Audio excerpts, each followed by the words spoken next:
Hi, I'm Steel Dakota, President of the National Gun Association, and I'm here to tell you about yet another reason why you need to protect your right to bear arms. Consider this all too familiar scenario. Come here, Fluffy. Yeah, nice kitty. You're a good kitty cat. Hey, wait, Fluffy, where'd you get that AK-47? Huh? Hey, don't be crazy. Hey, put that down. Wait. Whether it's a dangerous home invader or a heavily armed house cat, America, protect your rights and protect yourself. We interrupt your regularly scheduled programming to bring you something beyond reproach. Before you lies a door. It is a bewildering yet alluring door. You open this door with the key of imagination. Beyond this door lies another realm. A realm made up of adventure, fantasy, and horror. A realm extending from the shallow waters of reason to the murky depths of the unknown. To those who open and pass through the door, I greet you. For you are now in the Geek Zone. Enjoy your stay.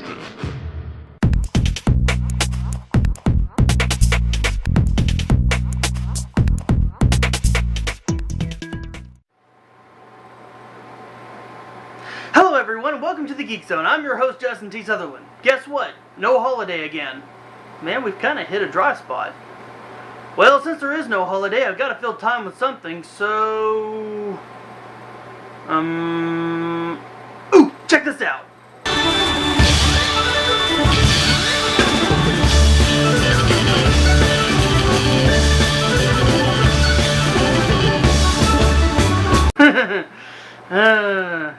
Yeah, I'll admit it. This show is crap. But what I lack in skill and talent, I make up for with enthusiasm. So today, let's look at the Angry Video Game Nerd's Game Over Chapter 1 from the internet. The Angry Video Game Nerd, abbreviated AVGN, or The Nerd, formerly known as the Angry Nintendo Nerd, is a web series of comedic retro gaming video game reviews created by and starring James Rolfe.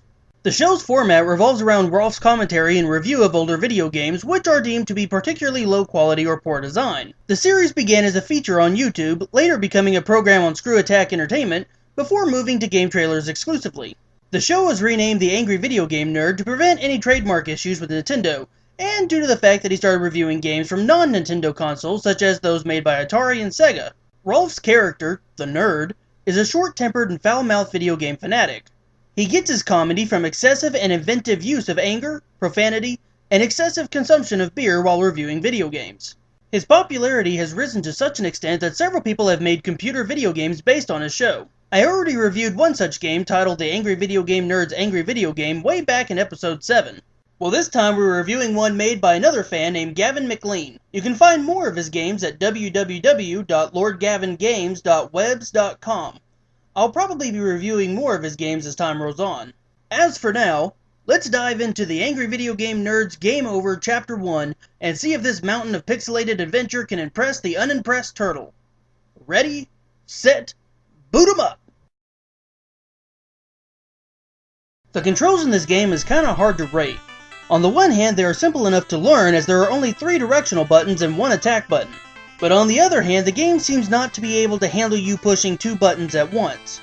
The layout of the buttons seemed easy enough at first when I read the instructions, but as I played, I couldn't help but feel like the mapping of the buttons needed some work. So for being usable but having its flaws, I give controls a 3.7 out of 5. The graphics in this game are well done as it feels exactly like an original NES game. I have no complaints as to the styling of it, so I give graphics a 4.9 out of 5. Pick-up and play factor is as high as Obama during his college years. The awesome thing is how simple the gameplay is. Run forward and kill whatever comes your way. The only thing that keeps it from a perfect score is the awkward controls, as the controls just feel hard to get used to. Other than that, Pick-up and play gets a 4.8 out of 5. The replay factor is pretty good.